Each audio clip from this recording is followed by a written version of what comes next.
Anong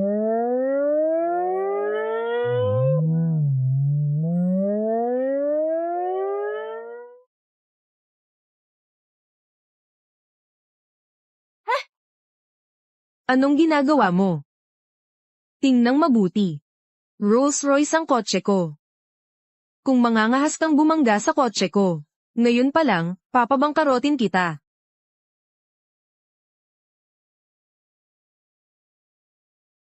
Anong nangyayari? Wala yon. Mga hamak na istambay lang yon.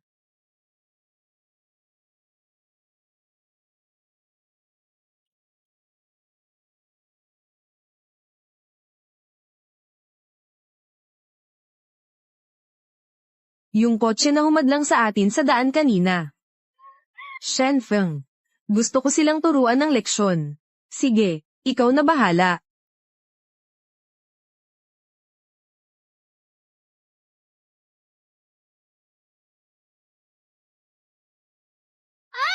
Bulag ka ba? Ito ang Rolls-Royce ni Young Master Shen. Dapat sa akin ang pwestong ito. Hindi naman ito pribadong pwesto. Ako ang nauna dito, kaya akin ito. Bakit ko ipagkakatiwala ito sa'yo? Sabi mo sa iyo ang parking space na ito. Ang angkan ng Shen ang may pinakamalaking kayamanan sa Beijing. Dito sa Beijing, kahit na mahulog mula sa langit ang isang barya, dapat ay mayroon din itong apelyido na Shen. Naiintindihan mo ba ang mga patakaran? Ang pinakamayaman sa Beijing, ang binata ng pamilyang Shen. Hindi ba't siya ang aking nobyo? Huwag mong isiping papatawarin kita sa pagkunwari mong tanga. Sasabihin ko sa iyo, ngayon ang kotse ni Binata Shen. Dapat dito magparada. Bibilang ako hanggang 3, kailangan mong umalis dito.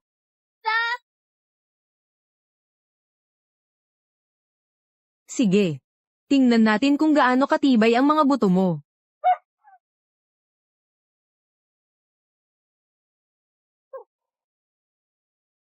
Shen Feng. Minamaliit ka ng babaeng iyon. At sinabi niyang ang pamilya Shen ay basura lamang. Ano ang sinabi mo? Hinamak niya ako. Tama ka, Shen Feng. Sa ganitong klaseng tao, diretso mong banggain ang sasakyan niya. Agawin mo ang pwesto niya. Sige. Naghahanap yan ng pagkamatay.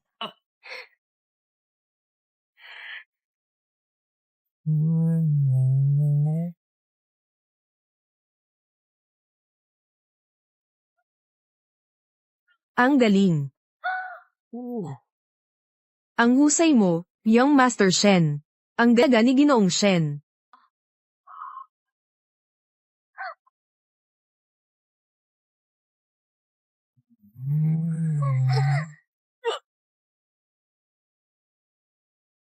Nababaliw na ba sila?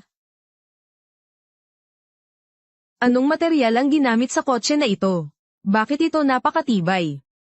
Hindi ako naniniwala. Paano mas mataas ang kalidad ng kanyang kotse kaysa sa aking Rolls-Royce? Humanda kayo.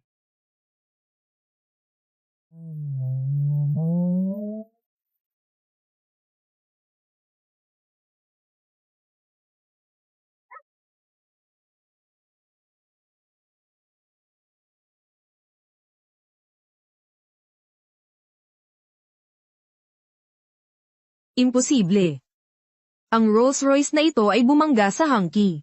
Naipit ang hood sa harap. Diyos ko, Shen Feng. Ayos ka lang ba?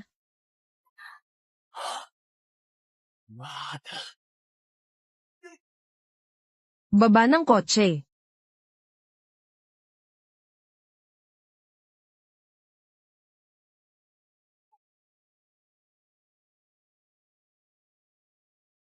Gusto mo na bang mamatay? Alam mo ba kung ano ang material ng kotse na ito?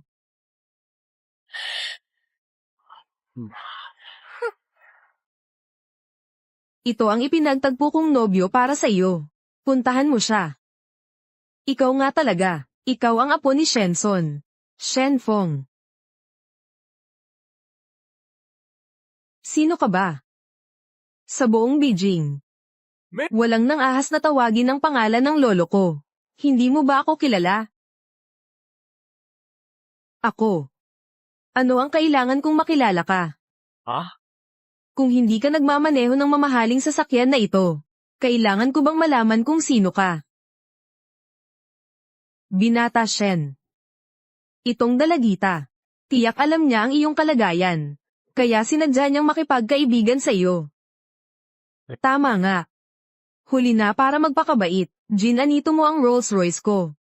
Bayaran mo ako. Nagkakamali ka ba? Malinaw na inagaw mo ang parking space ko. At sinadya mong banggin ako. Ano ngayon? Ang mga ordinaryong tao kapag nakakita ng kotse ni Shen Xiao, lalo na't gusto pa nilang umiwas. Ikaw naman, naglakas loob kang pumarada dito. Lahat ng kasalanan ay nasa'yo. Tama. Ang hood ng kotse ko ay natanggal na. Kotse mo naman, walang ni anumang gasgas. Babayaran mo lang ang pinsala. Pilahan na kita ng husto. Huwag kang magpakapal. Anong klaseng logic ng panghaharang to? Normal lang ang pagpapark ko. Sinasadya mong bumangga sa kotse ko. Ikaw ang may kasalanan. Huwag mo akong kausapin tungkol sa responsibilidad.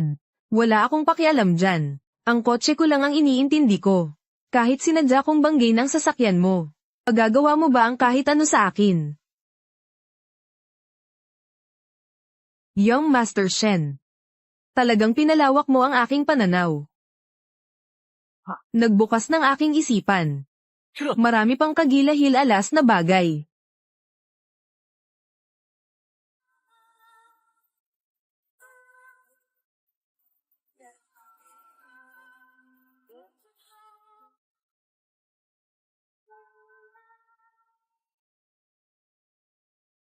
Ano ang gusto mong gawin? Ang sasyan mo ay mura lang talaga. Ngayon, kaya kong basagin ito. At kaya ko ring bayaran.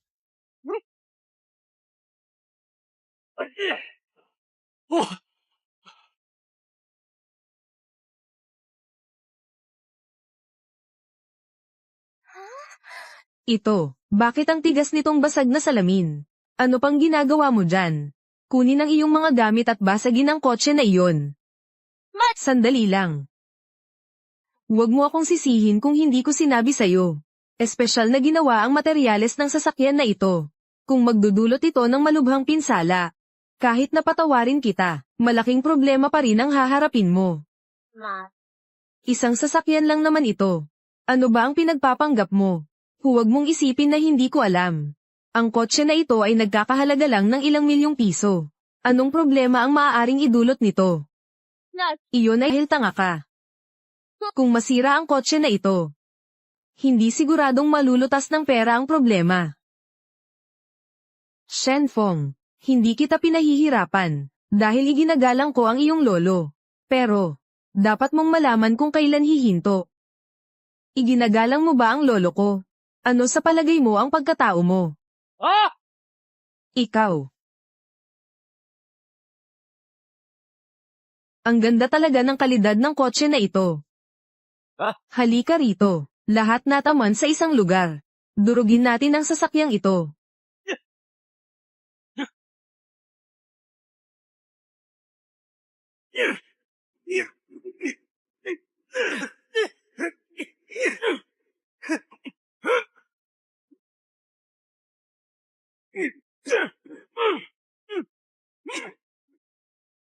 Gayunpaman, ikaw ay may espesyal katayuan. Kung sakaling may mangyari sa iyo, hindi mo maaaring asikasuhin ang sarili mo. Ipinagkatiwala ka ni Mr. Tang sa akin. Kaya pananagutan ko ang kaligtasan mo. Shenson. Ito ba ang iyong mabuting pamangkin? Talagang ikaw ang mananagot.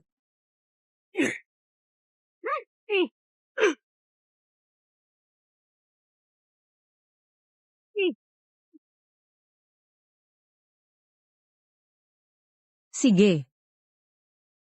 Nasira na ang sasakyan mo. Babayaran ko ito. At buong halaga pa ang ibabayad ko. Siyempre ang Rolls Royce ko. Dapat buong halaga rin ang bayaran mo. Sige. Ikaw ang nagsabi niyan. Magbabayad ako. Pero, magsisisi ka. Magsisisi. Isang ordinaryong sasakyan lang naman ito. Paano tayo mapapasisi nito? Tama.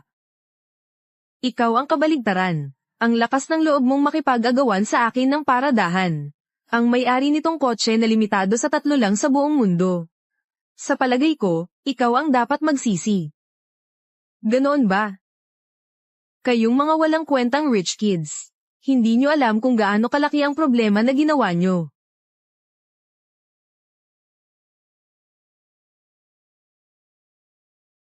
Mr. Shen. Kotse ni Chairman Tang.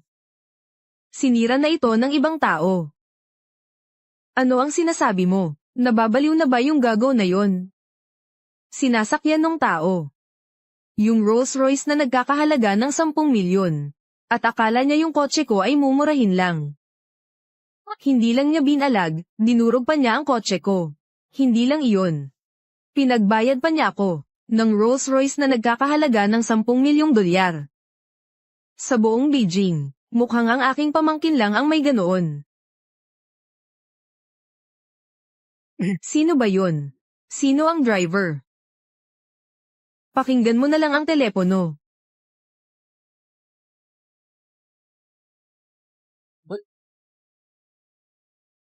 Ikaw ang kasabwat ng babaeng ito, hindi ba?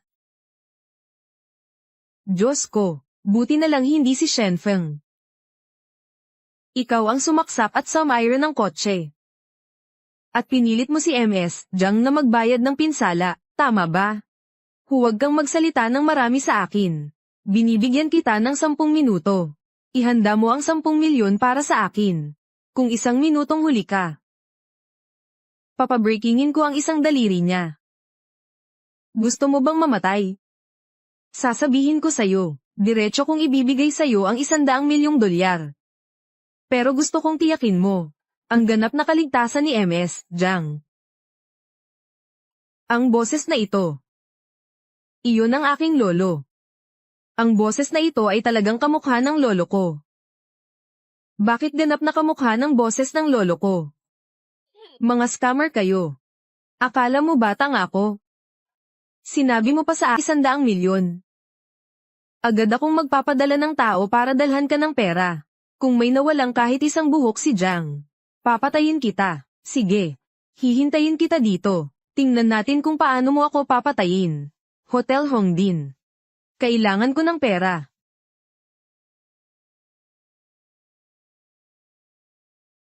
Baliw. Ayaw na talaga niyang mabuhay. Huwag. Prinsesa Jiang. Hindi ako pwedeng magkamali. May nangyaring malaking problema. Kailangan kong iulat kay Chairman Tang.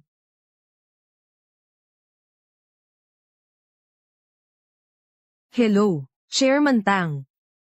May nangyari kay MS Jiang. Ano ang sinabi mo? Agad akong magpapadala ng tao para masiguro ang kaligtasan ni Jiang. Mga gwardiya, ihanda niyo agad ang san. Kailangan kong pumunta ng Beijing ng personal.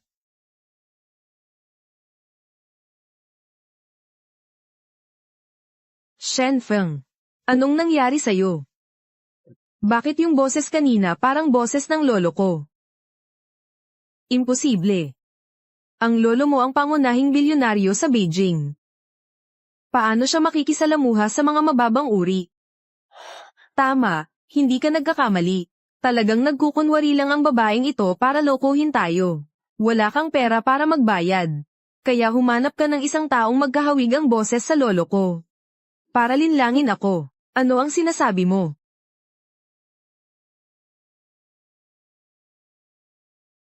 Ano ang ginagawa mo? Maraming mahahalagang dokumento sa cellphone ko.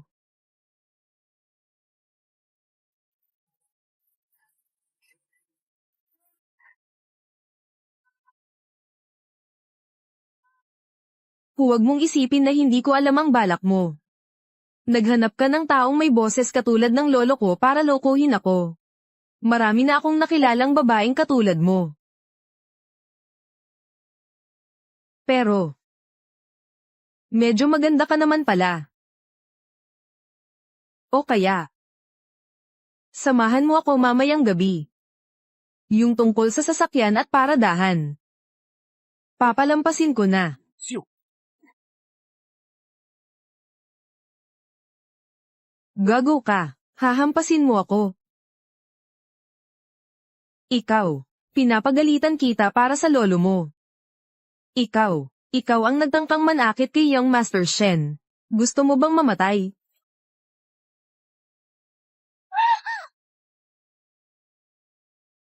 Akala ko ang pamilya Shen ay kayang magpalaki ng isang disiplinadong tao. Sa tingin ko ngayon, sobrang hinangaan ko ang mga walang kwentang Young Master ninyo. Walang galang. Ayaw mo na bang mabuhay? Sa Beijing, hindi ko inaasahang may maglalakas loob na sumalungat sa amin. Shen Feng, huwag mong palampasin sa kanya. Kahit ang lolo ko, hindi ako sinaktan. Ang lakas ng loob mong sampalan ako. Mga tauhan. No! Shen Feng, ano ang gusto ninyo? Ano ang gusto kong gawin? Kanina mo ako sinaktan. Nagtatanggol lang ako. Ngayon babawi ako. Malinaw na ikaw ang unang nanggulo sa akin. Ikaw. Sino ka para mag-isip ng ganyan? Pinapansin ka ni Shen Feng. Swerte mo na yon. Huwag kang magpakapuso. Shen Feng, hindi mo ako kilala. Hindi kita sinisisi. Pero bibigyan kita ng huling pagkakataon. Mas mabuting pakawalan mo ako ngayon. Ano? Bigyan mo ako ng pagkakataon. Ha? Ang lolo ko ang pinakamayaman sa Beijing. Bigyan mo ako ng pagkakataon. Sinong nagbigay sa'yo ng lakas ng loob? Kung hindi mo ako bibigyan ng pera ngayon, gagamitin ko ang itsura mong ito para mabayaran ang utang ko sa sasakyan. Binabalaan kita. Madadala na ang pera, pero huwag mo akong gagalawin. Kung hindi, kahit lolo mo hindi ka may iligtas. Anong sinabi mo?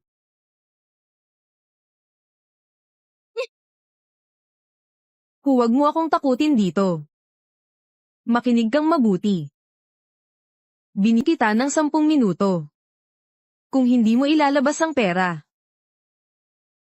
huwag mong sabihing hawakan kita.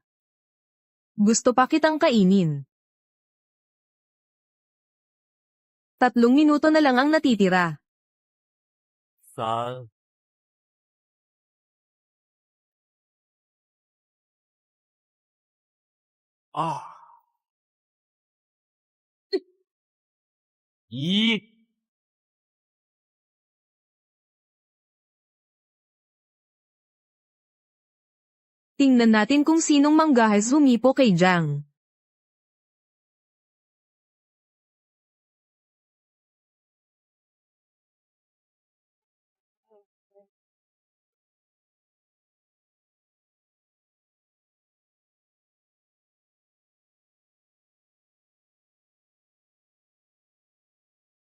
Ginang Jiang, ito ang 100 milyon. Alam ni Chairman Jiang ang nangyayari sa iyo dito.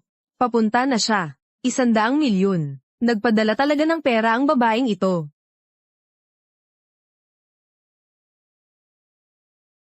Laging handa kaming protektahan ang iyong kaligtasan. Bantayan ninyo ang mga taong ito. Huwag ninyong pabayaang makatakas ang sinuman.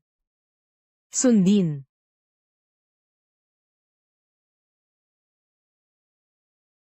Naipadala ko na ang pera.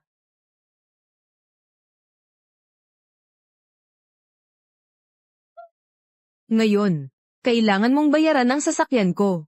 Ikaw. Sino ka ba? Isang lumang lokal na sasakyan ka lang naman. Magkano ba ang halaga nito? Hindi naman ganun kalaki. Ako na ang sisigat para kay Shen Feng. Ama, ito ang $2,000. Kunin mo ang perang ito. Ipampaayos mo na lang ito. Kulang pa. Sige, sakim ka talaga.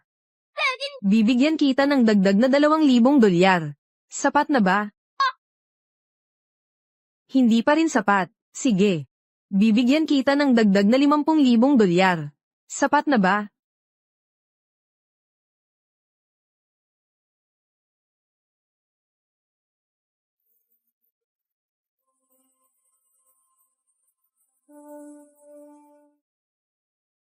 Hindi pa rin sapat. Ano pa ba ang pinagpapanggap mo? Huwag mong isipin na hindi ko alam. Ang lumang kotse mo, ang kabuuang halaga ay mahigit 1 milyon lang. Huwag kang magpakapal ng mukha.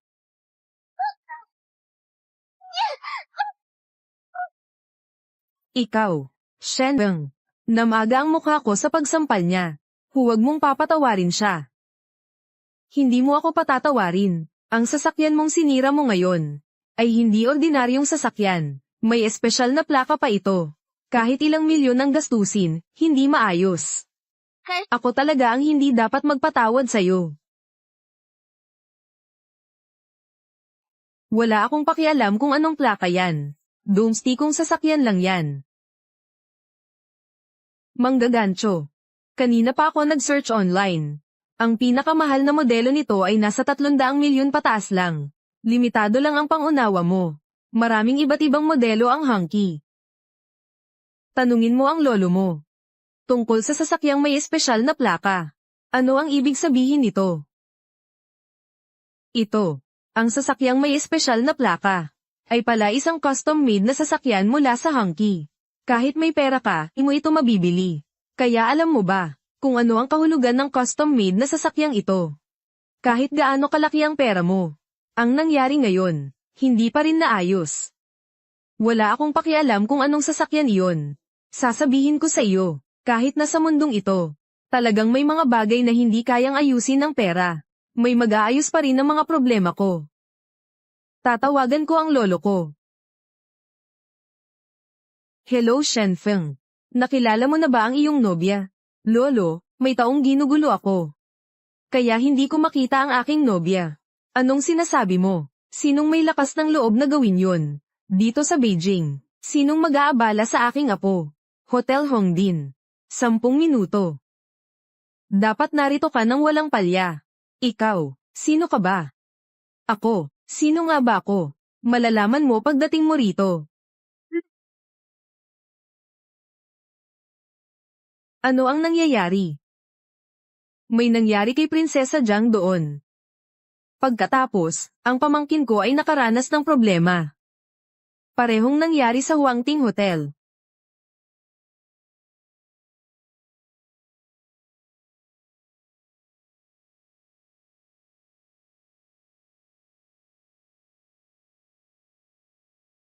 Prinsesa Jiang, kanina lang, ang pamangkin ko ay nakaranas ng konting problema.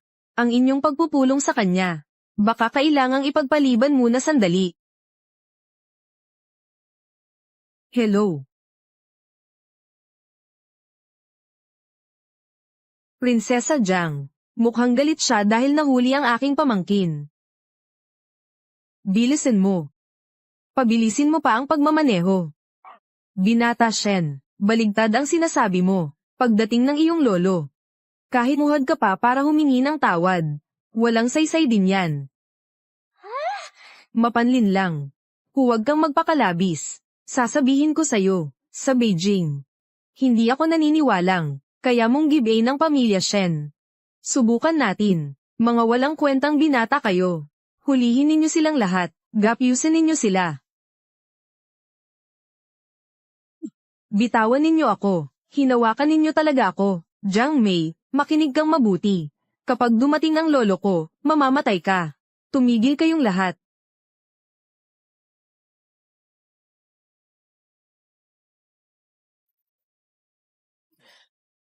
Dumating na ang lolo ko. Sasabihin ko sa'yo. At ngayong araw na ito,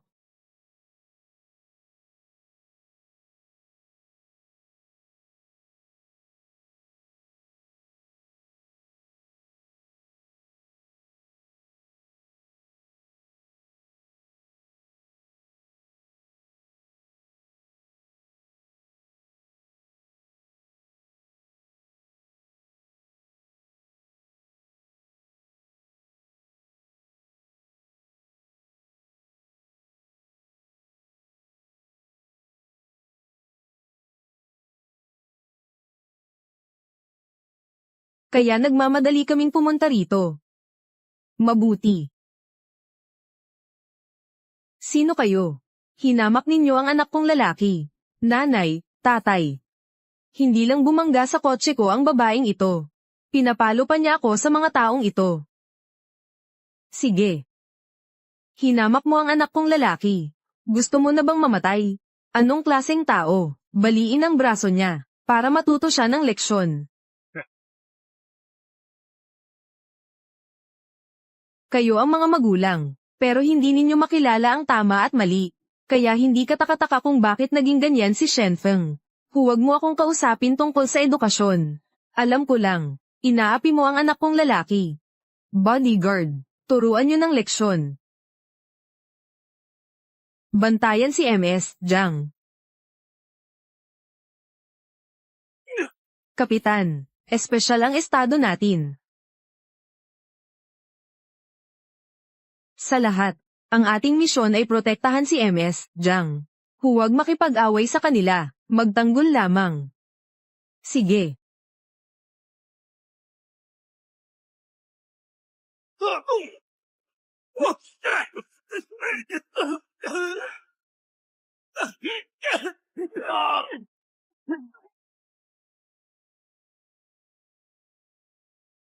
Ang yabang mo ha. Gusto mo akong awayin. Halika rito, bakit di ka na ngayon nanggugulo? Ipagtanggol si Jiang. Captain Wang, nababaliw ka na ba? Sino ba talaga siya? At pinagtatanggol mo siya ng ganyan? Huwag. Espesyal ang pagkakakilanlan ni Jiang. Ito ay lubos na lihim. Huwag mong sasabihin sa kanila. Sinasabi ko sa iyo. Si MS, Jiang ay hindi dapat magkaroon ng anumang problema. Narito ako ngayon.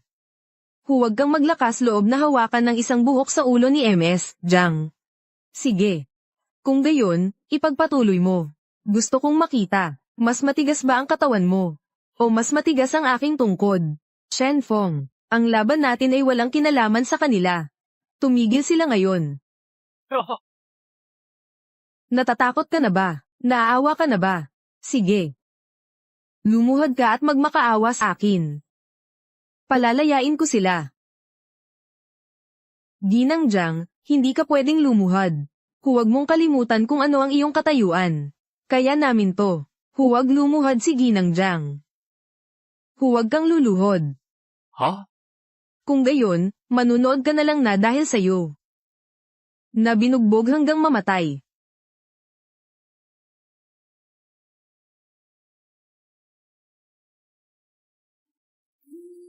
Tumigil ka.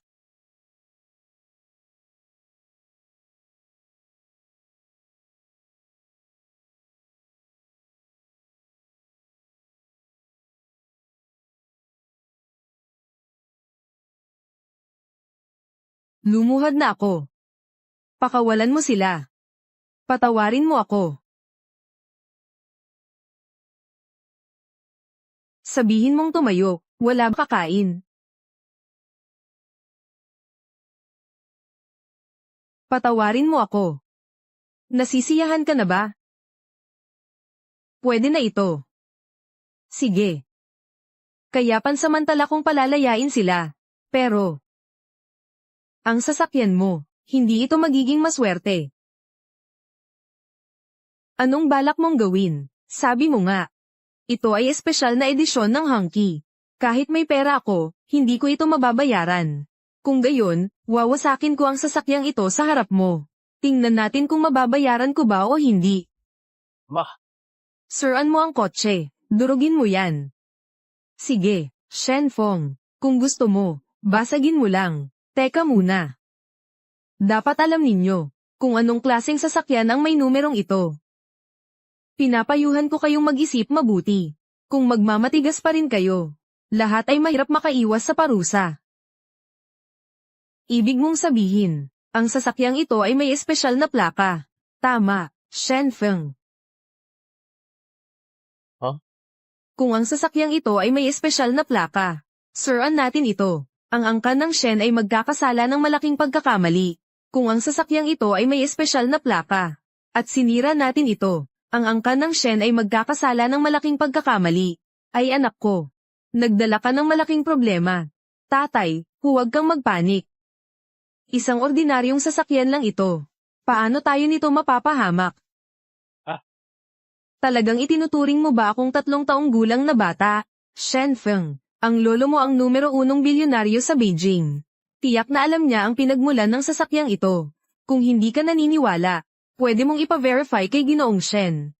Tama siya, anak. Tawagan na lang natin ang lolo mo para magpa-verify. Ay naku, bakit ka naging duwag na ganyan? Ah. Siya nga, subukan mong tanungin siya. Sino ang nagmaneho ng sasakyan dito? Tama, siya ang nagmaneho rito. Isang manluloko lang siyang tulad niyan. Paano makapagmamaneho ng sasakyang may espesyal na plaka? Naghanap na ako sa internet. Walang kakaiba sa sasakyang ito. Tay, normal lang ang pagmamaneho niya. Pero nang ahas pa siyang manakat sa atin. Kitang-kita niya tayong ni na maliit. Ngunit paano kung totoo nga? Narinig mo na lahat. Kotse niya itong dala niya. Paano naging espesyal na plaka ito? Tama naman. Ang daldal mo naman. Sabi ko, basagin mo na yan. Sige, bilisan mo.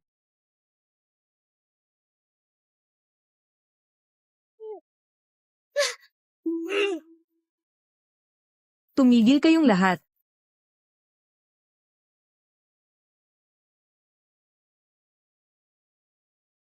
Tito Tang.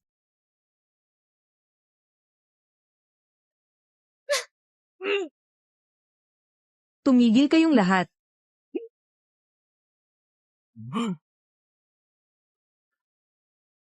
Diyos ko, Chairman Tang. Sino ang lalaking ito? Tama, sino siya? Basagin niyo na ang kotse na ito. Tumigil ka. Gusto mo bang mamatay? Noong nakaraan, ako at ang iyong lolo ay isang beses nagtungo upang dalawin si Chairman Tang. Upang makita si Jitang. Ang iyong lolo ay kinailangang tumayo at maghintay sa labas ng pinto ng 1 oras. Ano ang sinasabi mo? Pinaghintay niya ang lolo ko ng 1 oras. Sino ba talaga ang babaeng ito? Kahit si Chairman Tang ay pumunta pa rito.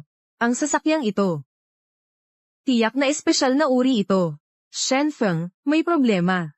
Ang buong pamilya Shen ay pinatay ng kaibigan mo. Ako. Presidente Tang, MS, Jiang, lahat ay kasalanan ko. Hindi ko naisip ng maayos. Kaya napakaraming hinanakit ang dinanas mo. Hindi naman ako nag-iisa sa pagtitiis ng hinanakit. Kahit papaano, nakilala ko ang tunay na mukha ng ilang tao. Hayaan mo na sa akin ang lahat ngayon. Ipaglalaban ko ang hustisya para sa iyo. Sa inyong lahat, sino ang may gawa nito?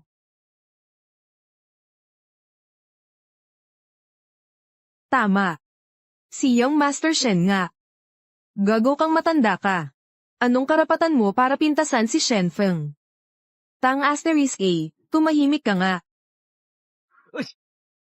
Naiintindihan ko na, Shen Feng. Ikaw ba ang nanira ng sasakyang ito? Mas mabuting magsabi ka ng totoo. Kung ako nga ang gumawa. Hindi ko alam kung anong klase ang sasakyan iyon. Akala ko karaniwang sasakyan lang. Kung tutuusin, pwede ko namang bayaran yun.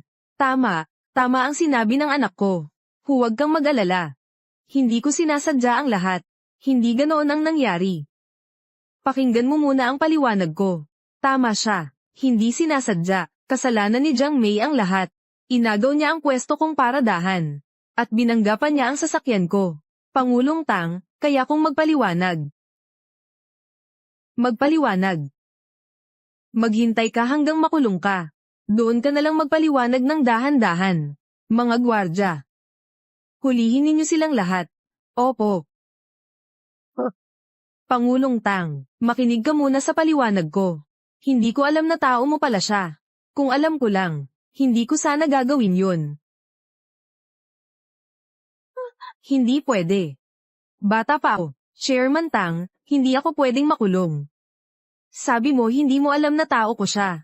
Ang ibig mong sabihin ay, kung hindi sila mga tauhan ko, ay papayag kang hayaan ng masasamang tao. Nabugbugin ng ibang tao ng basta-basta. Hindi. Hindi ko sinasabi iyon. Talagang hindi ko alam na mga tauhan mo pala sila. Hindi mo talaga alam. O sadyain bang hindi alam? Hindi sinabi sa iyo ni MS, Jiang, kung gaano kahalaga ang sasakyang ito. Wala. Sigurado ka ba? Ano ang nangyari kanina? Nai-record ko na ang lahat. Maraming beses na kitang binalaan. Pero hindi ka nakinig. Hindi. Naglakas loob kang maglagay ng recorder sa katawan. Ang taong may masamang intensyon tulad niya. Hindi mo siya mapagkakatiwalaan. Ah! Maaari akong magtestigo. Binalaan na sila ng babaeng ito. Ah! Pero sinira pa rin nila ang sasakyan. Nanakit pa sila ng tao. Ilang beses na kitang pinaalalahanan. Pero hindi ka pa rin tumigil. Sa halip, lalo ka pang nagpakapusok. Inutusan mo pa ang iba na pigilan ako. At higit sa lahat. Ano pa ang susunod? Hinuberan pa niya ako. At gustong mangbuli sa akin. Totoo ba ang sinabi ni Ginang, Jiang? Hindi. Sabihin mo sa akin, totoo ba ang sinabi ni Ginang, Jiang? Hinuberan mo ba siya at pinunit ang kanyang damit? At pinlano mong siya'y bullyingin? Hindi. Tagapangulong Tang, makinig ka sa paliwanag ko. Talagang nagsusorry na ako. Bigyan mo ako ng isang pagkakataon. Tagapangulong Tang. Iyan ang kahihinatnan na dapat mong harapin. Gumawa ka ng malaking kasalanan. Ikukulong ka nila. Oh! Makukulong ka. Sinasadyang pagtangka sa pagpatay. Sinasadyang pananakit, pagsira sa ari-arian ng publiko. Pagtatangkang panggagahasa, panliligalig sa pampublikong kaayusan. Bawat isa, isa-isa. Sapat nang ikulong ka ng matagal. Makukulong ka. Nababaliw ka na ba? Dahil lang sa maliliit na bagay. Gusto mo akong aipakulong. Anong ibig niyong sabihin? Dahil lang sa maliit na bagay na ito. At gusto niyo ay pakulong ang anak kong lalaki. Nagsisipanaginip ba kayo? Tama yan. Walang utang na loob, matandang lalaki. Dahil lang kilala mo ang lolo ko. Binigyan kita ng respeto. Kaningi ako ng paumanhin sa'yo. Kung hindi kita nirerespeto, wala kang silbi sa paningin ko. Ang kapal mo talaga. Hindi ko alam kung saan galing ang sasakyang ito. Kaya ko binasag yun. Babayaran ko na lang, di ba? Bakit ka ba ganyang mahirap pakisamahan? Anong sinabi mo? Tama si Shenfeng, Jiang Mei. Sino ka ba para magganyan? Huwag kang magmalaki. Sasabihin ko sa iyo, dito sa Beijing. Ang pamilya Shen ay hindi takot kanino man. Pati ikaw, matanda. Ang mga hanggan lalong nagmamataas. Hindi ka naniniwala. Halika rito, subukan mong hawakan ako. Sa Beijing, kung aasin mo ako, sasabihin ko lang sa lolo ko. Hindi ka na makakaalis sa Beijing. Sige. Tingnan natin kung sino ang hindi makakaalis sa Beijing. Bibigyan kita ng iyong pagkakataon. Tawagan mo si Shenshan. Gusto kong malaman, ang pinakamayamang tao sa Beijing, na nagbibigay sa kanya ng kapangyarihan, upang hindi niya ako mapalayas sa Beijing. Huwag mo nang tawagan. Papunta na rito ang lolo ko. Walang hiya kang matanda. Inalok ka ng langit ngunit ayaw mong pumunta. Walang pintuan ng impyerno. Ikaw mismo ang humahanap nito. Ang lahat ng nangyari ngayon ay dahil sa sarili mong mga pagkakamali.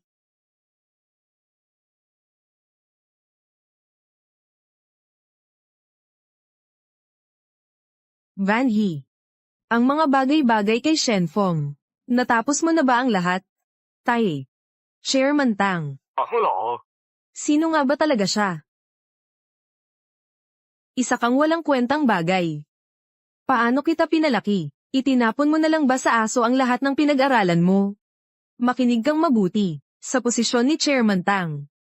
Isang salita lamang, kayang wasakin ang aming pamilyang Shen.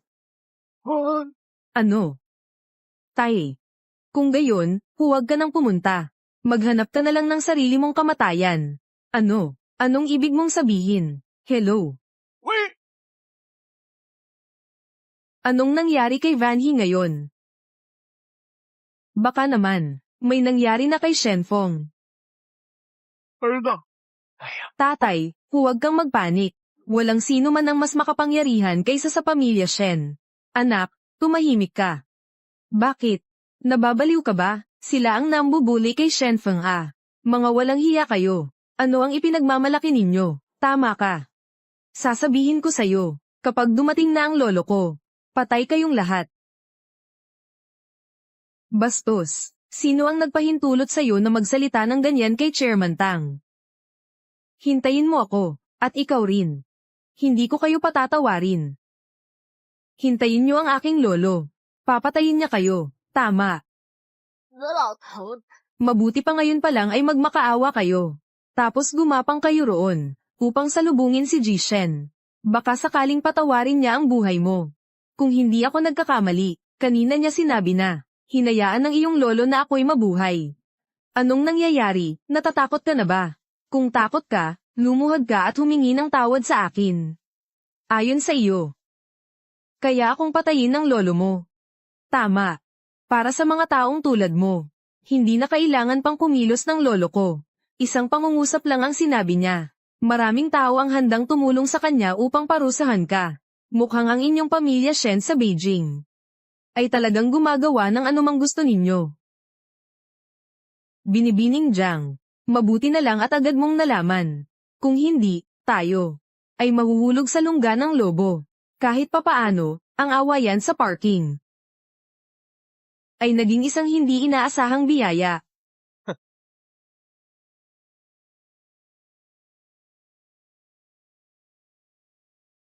Ang pamangkin ko.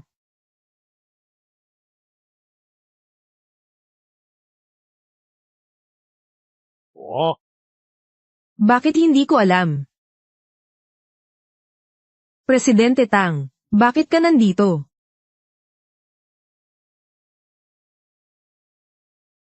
Bakit ako nandito? Ang tanong na iyan, dapat mong itanong sa iyong dalawang pamangking lalaki. Hindi ba? Hindi ba? Ikaw. Tatay, lolo. Nanay, malakas pa naman si lolo. Bakit bigla na lang siya hinimitay? Pisilin ang ilalim ng ilong, pisilin ang ilalim ng ilong. oh,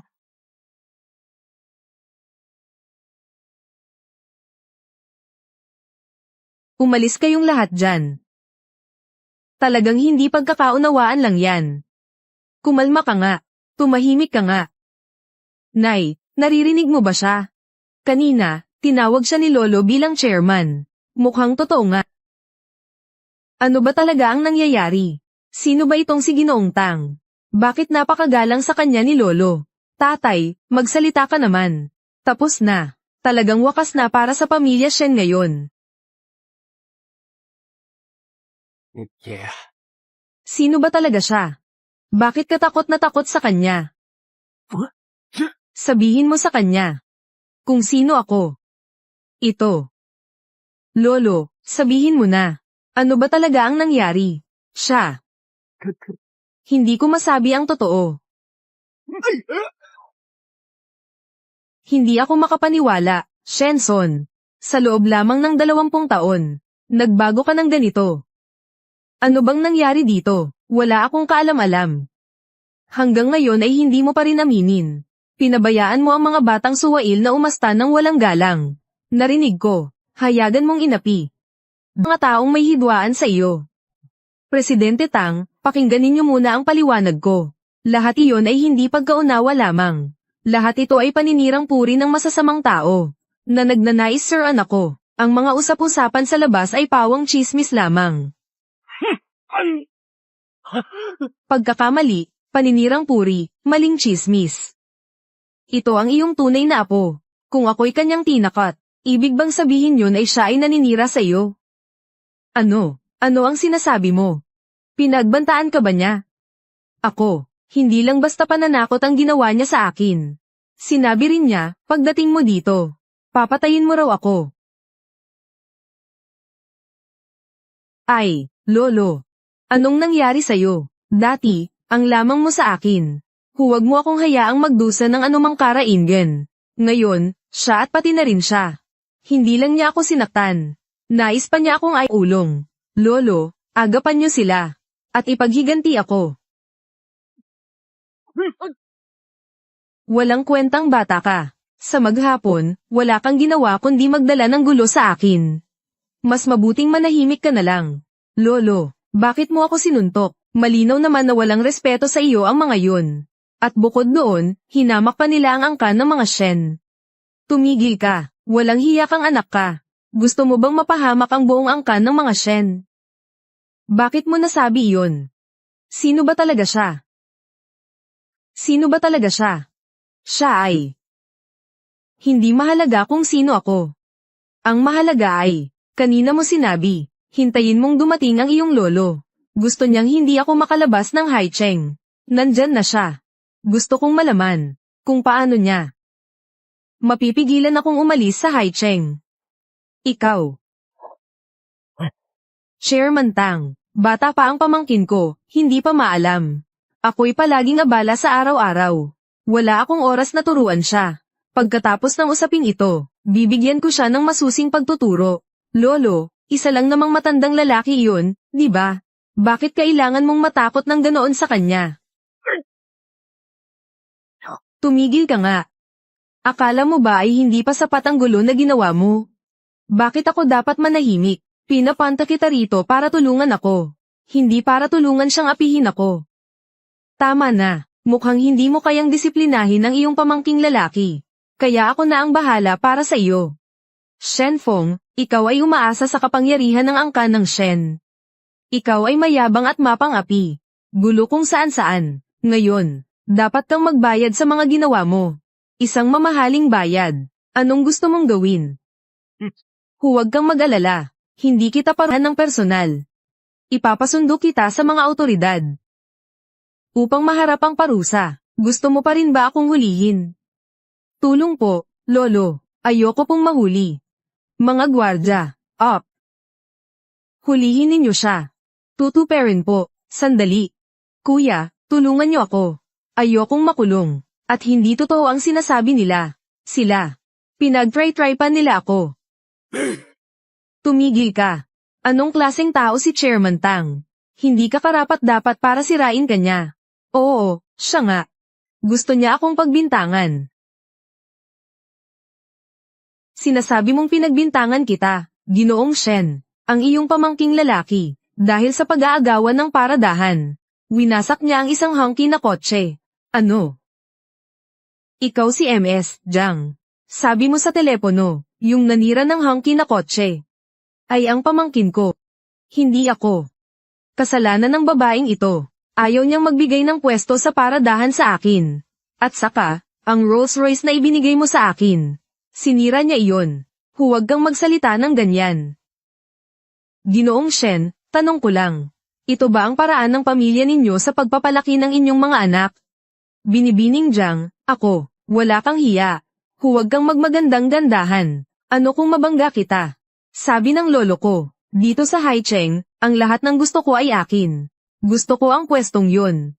Kaya akin yun. Tama na yan. Di mo ba alam ang dapat mong gawin ngayon? Bamukha ka lang ng bibig, minumura mo na ang iba. Nasaan ang litrato na ibinigay ko sa iyo? Hanggang ngayon, hindi mo pa rin nakikilala kung sino siya. Ang litrato, hindi kaya. Siya ang babaeng ipinakilala mo sa akin, binobyo mo.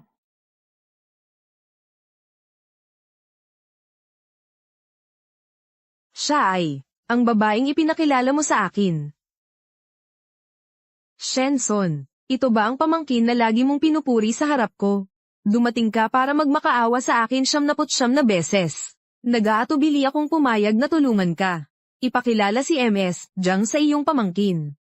Ngunit ganito ang trato ninyo sa kanya. Ay nako. Ito ay isang hindi pagkakaunawaan lamang. Magkakamag-anak na nga kayo, di pa nagkakilala. MS, Jiang, normal lang naman ang away ng mag-asawa. Kalimutan na ninyo ito. MS, Jiang, makisuyo ka na kay Ginoong Tang. Si Shen Feng ang iyong nobyo. Hindi mo maaaring pabayaan siyang mamatay nang hindi tumutulong. Ginoong Shen, pumayag lang akong makipagkita sa kanya. Hindi pa ako pumapayag na pakasalan siya. At saka, hindi ako nasisiyahan sa nobyong ito. Ang kasal na ito.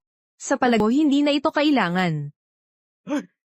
MS, Jang. Ano ba ang ibig mong sabihin? Hindi mo pa ba maintindihan?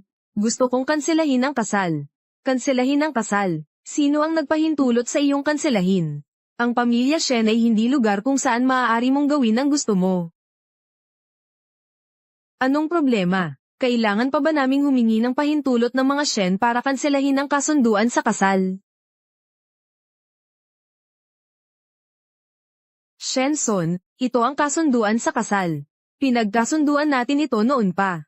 Ako ang may kasalanan, mahina na ang matakot hindi makilala ang tunay na ugali ng tao. Ngayon, ako ang kumakatawan kay Jang. Ay pinawawalang bisa ang kasunduang ito. Ikaw ang may kasalanan. Sinira mo ang huling pagkakataon para mabuhay. Ginoong Tang, bigyan mo isa pang pagkakataon ang aking pamangkin. Nang ahas ka pang magmakaawa sa akin. Alam mo ba? Ang iyong pamangkin. Ano ang ginawa niya kay Ginang Jang ngayong araw? Walang hiya kang bata ka. Anong ginawa mo ngayon? Hindi mo alam. Sige. Hayaan mo akong magkwento sa'yo. Ngayon, itong pamangkin mong lalaki. Hindi lang niya binangga si Miss Jang. Gusto pa niyang habarin ang damit nito. Gusto pa niyang gahasain siya. Ano? Tama na, huwag ka nang magsalita. Tumigil ka. Huwag ninyong pakinggan ang kanyang kalokohan. Talagang hindi ko alam na siya ang aking nobya. At sa oras na iyon, akala ko may masamang intensyon siya. Pero hindi ko ito natuloy. Ano? Huwag kang magsalita ng ganyan. Hindi po lolo, yung. Huwag mo akong sisihin. Nooy may masamang intensyon ako sa kanya. Pero nang gagawin ko na. Dumating na sila. Inampes pa nila ako. Papatayin kita. Kuya, hindi na ako maglalakas loob. Tatay. Huwag kang magalit. Sa totoo lang, may kasalanan din si Shenfeng. Sisiguraduhin kong pagagalitan siya. Huwag ka nang magalit, masama iyan para sa kalusugan mo. Ito ang mabuting anak na pinalaki ninyong dalawa. Ito. Banggay ng sasakyan, inagaw ang pwesto ng parking. Sinira ang sasakyan, at gustong manggahasa. Talagang mga hayop. Tumigil kayo. Kuya Shenfeng. Sa tingin ko kasabwat din sila ng lolo mo. Nakita niyang binubuli ang apo niya pero wala siyang pakialam. Sa tingin ko hindi mo na kailangan ng lolo mong ito. Sino ka ba? Anong karapatan mo para punahin ang angkan ng mga Shen? Ano ngayon? Sinasabi ko lang ang totoo. Ikaw ang may kasalanan nito. At ikaw rin. Gusto mong kanselahin ang kasal kay Shenfeng. Sino ka ba para magdesisyon niyan? Napakaraming babae ang naghahangad kay Shenfeng. Huwag kang magmalaki. Ginoong Shen. Mukhang may hindi normal na relasyon ang babaeng ito sa iyong pamangkin. Ano naman kung hindi normal? Sasabihin ko sa iyo ang totoo. Bago pa man ang kasunduan ng kasal ninyong dalawa, madalas akong humiga sa kama ni Shenfeng. At nagdadalang tawa ko sa kanyang anak.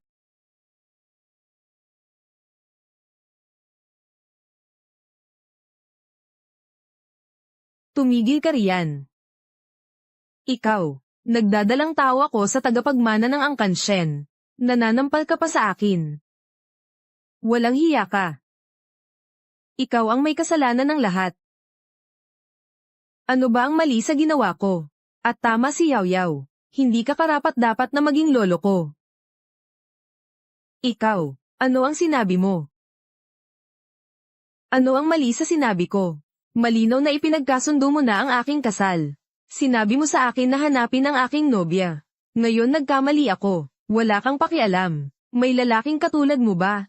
Tama. At sinipa pa ako ng babaeng ito. Wala na bang mukha si Shenfeng? Sasabihin ko sa iyo, kahit naputol ang engagement, kami ang nagmungkahi. Tama, ano ang pinanghahawakan niya para sirain ang aming kasunduan? Kung may magpapawalang bisa, ako ang dapat magpawalang saysay.